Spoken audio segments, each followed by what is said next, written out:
Member for Burnaby North. Thank you, Mr. Speaker. When my mother was just a few years younger than I am today, she gave me this piece of advice. Don't get old, she told me. When I was a young woman, she said, men would leap up to give me their seats on the bus.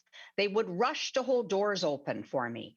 Now, she said, when I have arthritis in my hips and my hands and I could use a little extra help, no one offers me a seat anymore. And when people rush to open doors, it's so they can get through ahead of me. I've become invisible in my old age. And Mr. Speaker, I've begun to notice the same thing happening to me. Do women lose respect as they age? Are older women treated with less respect than older men? And if so, why is that? Does it matter? Is it a social problem we should be concerned about? And if it is, what are we going to do about it? These are the kinds of questions I'll be addressing in my statement this morning about women and aging. Let me begin by describing the invisible older woman syndrome. Yes, it is a thing. You can Google it. The invisible older woman syndrome is a social phenomenon that starts to affect many women at the age of about 45. They start to feel irrelevant. The women's movement has made great strides, and the lives of women are much less constrained today than they were in our mother's time or our grandmother's time. But women still tend to be judged by their physical appearance and perceived childbearing and child rearing capacity, attributes which are all associated with youth. So when women age, they feel less valuable to society, and they are not imagining it. Studies from around the world confirm that older women are less likely to be hired or promoted than are older men or younger women.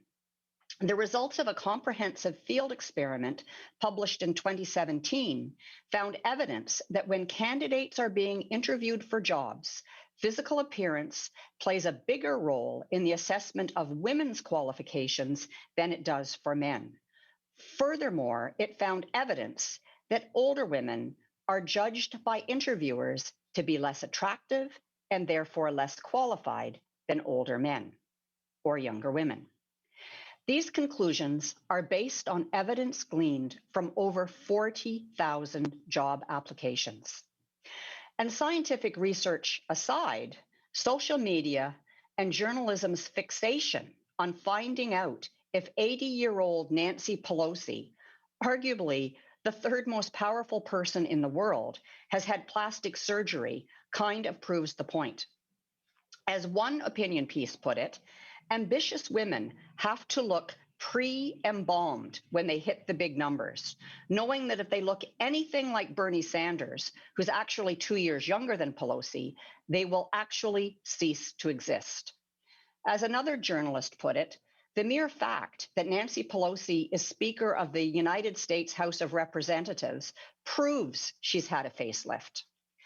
Another study revealed that when looking for a place to live, older women are more likely to be told by prospective landlords that an advertised rental suite is not available, but the same unit is then offered to younger applicants. Women who divorce in later years are less likely than their husbands to remarry. And I think we all know at least one older woman who was terrified she would spend the rest of her life alone when her husband left her. And it's not an idle fear. Almost half of single, widowed, or divorced women over the age of 65 live below the poverty line, and their poverty rate is double that of older men. That women disappear as they age is embedded in our culture. It's the premise of the Alfred Hitchcock classic, The Lady Vanishes, in which an elderly governess disappears on a train, and no one can remember what she looked like or even that she was there on the train at all. In the end, it turns out she was a British spy. In fact, according to one article I read in preparation for this statement, intelligence agencies have been more likely to recruit middle-aged women than the stereotypic Mata Haris because they tend not to get noticed. Then there's the iconic scene from the Netflix sitcom Grace and Frankie, in which the older Jane Fonda has a dramatic meltdown when a male sales clerk remains oblivious as she tries to get his attention, but immediately notices and serves a young, attractive female customer instead. Visibility can be infuriating, but it can also be life threatening. For example, we know that the pandemic has had a disproportionate impact on women workers and family caregivers. But according to medical journals, the impact on older women, especially in long term care, has been ignored everywhere in the world.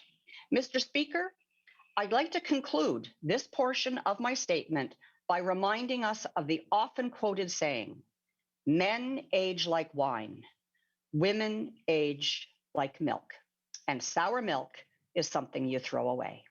Thank you.